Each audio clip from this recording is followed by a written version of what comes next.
Il y a quelques jours, la SEC, l'autorité des marchés financiers américaine, a donné son feu vert pour que des ETF Bitcoin soient mis sur le marché. Faut-il investir sur ce genre d'ETF? Est-ce qu'ils sont un bon moyen de diversifier votre portefeuille ou pas? C'est ce qu'on va voir dans cette vidéo. Je casse tout de suite le suspense. Dans cette vidéo, je vais vous expliquer pourquoi je pense qu'il vaut mieux investir directement sur le Bitcoin plutôt que sur les ETF qui viennent de sortir aux États-Unis et qui vont sortir prochainement aux États-Unis. Je vous dirai pour quels investisseurs ces ETF sont en fait conçus. Et enfin, si vous voulez vraiment investir sur les crypto-monnaies à travers des ETF, je vous parlerai de quelques fonds qui sont peut-être un peu plus adaptés à des investisseurs individuels et qui présentent moins d'inconvénients que les nouveaux ETF qui entrent sur le marché aux États-Unis. Comme d'habitude, rien de ce que je dis ne constitue un conseil d'investissement. Faites vos recherches avant d'investir. Mes vidéos sont à but de divertissement uniquement. Donc je le disais, il y a quelques jours, la SEC autorise enfin la mise sur le marché d'ETF Bitcoin.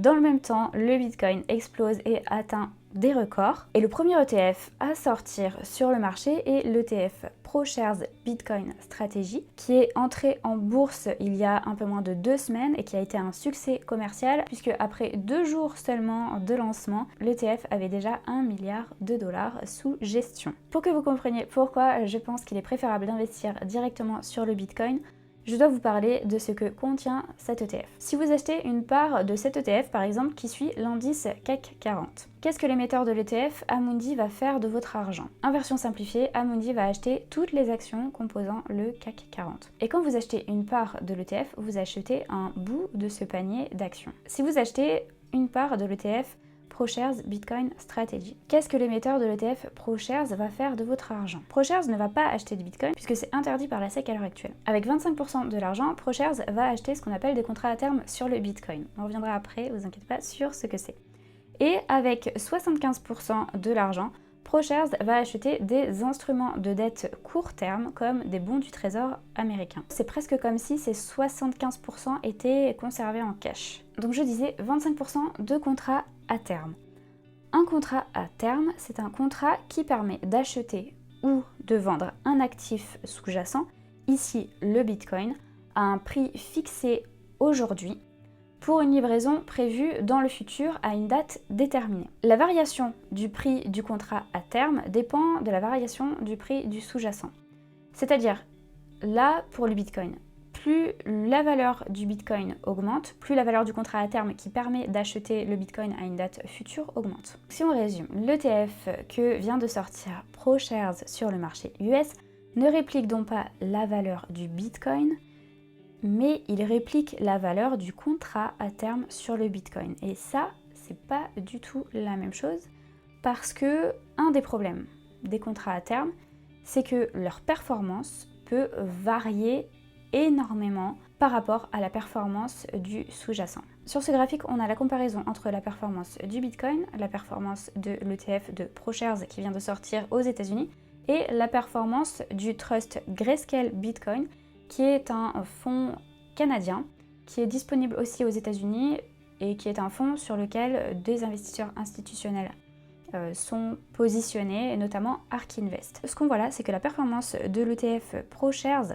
qui est ici en noir, est assez proche de la performance du Bitcoin, mais le problème, c'est qu'il y a une sous-performance qui peut être due à des frais, puisque se positionner sur des contrats à terme, c'est coûteux. La performance du Bitcoin est ici en gris, et on voit la performance de Grayscale qui est qui est bien au-delà de celle du Bitcoin. Grayscale qui, au passage, détient en physique des bitcoins. Deuxième gros inconvénient de ce type de fonds, le fonds n'est investi qu'à hauteur de 25% sur des contrats à terme et 75% c'est quasiment du cash. Vous ne détenez pas de bitcoin à travers ce fonds et le fonds lui-même n'en détient même pas. Alors dans ce cas-là, quel est l'intérêt de cet ETF Bitcoin qui ne détient pas de bitcoin et qui en plus risque d'avoir une performance qui réplique mal celle du Bitcoin? Le fait qu'ils ne détiennent pas directement du Bitcoin, ça peut être, mine de rien, un avantage, puisque le fonds ne supporte pas le risque de la sécurisation des crypto-monnaies. Deuxième avantage, c'est un fonds qui s'appuie sur le marché régulé des contrats à terme.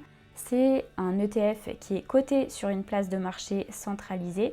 Une place de marché centralisée, c'est-à-dire une place de marché comme Euronext, le Nasdaq. Et certains investisseurs préfèrent acheter ou sont obligés d'acheter sur ces marchés centralisés. Autre intérêt de ce type d'ETF, c'est qu'aux États-Unis, les particuliers pourront le loger dans des comptes qui ont une fiscalité avantageuse. Certains estiment aussi que cet ETF et ces ETF, ces futurs ETF, démocratisent l'accès aux crypto-monnaies et pourraient contribuer à l'essor, à booster le marché des cryptos.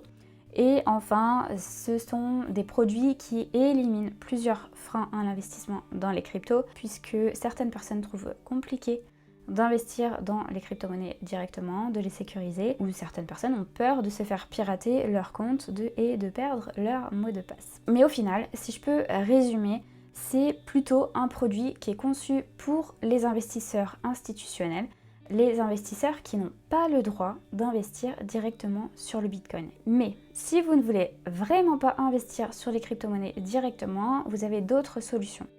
Il y a notamment ce qu'on appelle les ETN, les Exchange Traded Notes.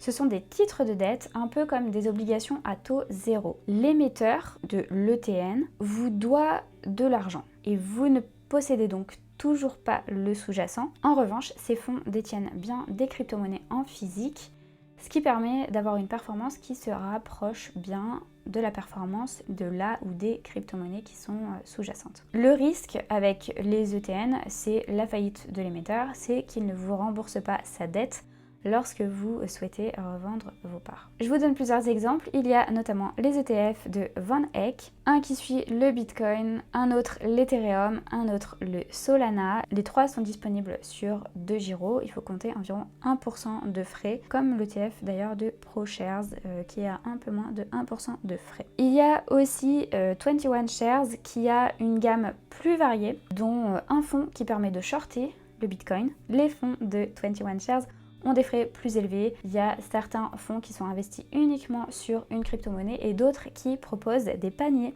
de crypto-monnaies. Et enfin, autre solution qui là, juridiquement, n'est pas un ETN, il me semble pas. Il s'agit de la gamme Bitpanda Crypto Index qui propose 3 paniers de crypto-monnaies différents.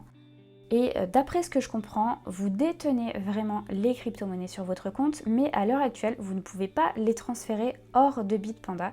Vous ne pouvez pas les transférer dans un wallet personnel. Et donc, il y a un inconvénient, c'est que vous devez faire confiance à Bitpanda pour la sécurité de votre investissement, de vos investissements. Autre inconvénient de ces crypto-index, ce sont des paniers de crypto-monnaies qui sont rebalancés chaque mois en fonction de certains critères. Et ces changements chaque mois, ça déclenche des frais et j'imagine que ça déclenche aussi de la fiscalité. Mais l'avantage, c'est que vous diversifiez votre portefeuille de crypto-monnaies sans vous poser de questions sur quelle crypto-monnaie acheter. Dans la documentation qui est fournie par Bitpanda sur ces fonds-là, vous avez la mention de la possibilité pour Bitpanda de faire évoluer ces produits-là, ces crypto-index, en proposant aux détenteurs de l'indice de transférer les cryptos contenus dans l'indice dans leur wallet. Mais pour l'instant, à ma connaissance, ce n'est pas encore possible. Bilan de tout cela, personnellement, je préfère investir directement dans les crypto-monnaies, mais si vous voulez diversifier de façon simple, si vous n'avez pas envie de sécuriser vous-même vos crypto-monnaies ou si vous n'avez pas envie de les acheter sur une plateforme dédiée, et si vous êtes d'accord pour payer des frais et pour supporter le risque lié à un émetteur qui peut faire faillite, c'est pas très positif tout ça, pourquoi pas. Ah oui, j'ai oublié aussi, autre inconvénient avec ces ETF, ces ETN, etc., vous n'aurez pas la chance de faire comme cet heureux propriétaire de Shiba Inu qui détient aujourd'hui pour 5,7 milliards de cette crypto-monnaie grâce à un investissement de départ de 8 000 $ en août 2020. Malheureusement, ce genre de crypto, de shitcoin comme on les appelle, ne sont pas proposés dans les fonds que je vous ai présentés. C'est tout pour cette vidéo. Dites-moi ce que vous en avez pensé en commentaire. Dites-moi si vous avez des choses à me dire pour compléter ce que j'ai dit. Si vous connaissez d'autres fonds qui permettent d'investir dans les cryptos. Qu'est-ce que vous faites vous? Est-ce que vous aimeriez investir sur ce type de fonds? Est-ce que vous préférez investir en direct? On se retrouve très vite et en attendant, je vous laisse avec une autre vidéo. Ciao!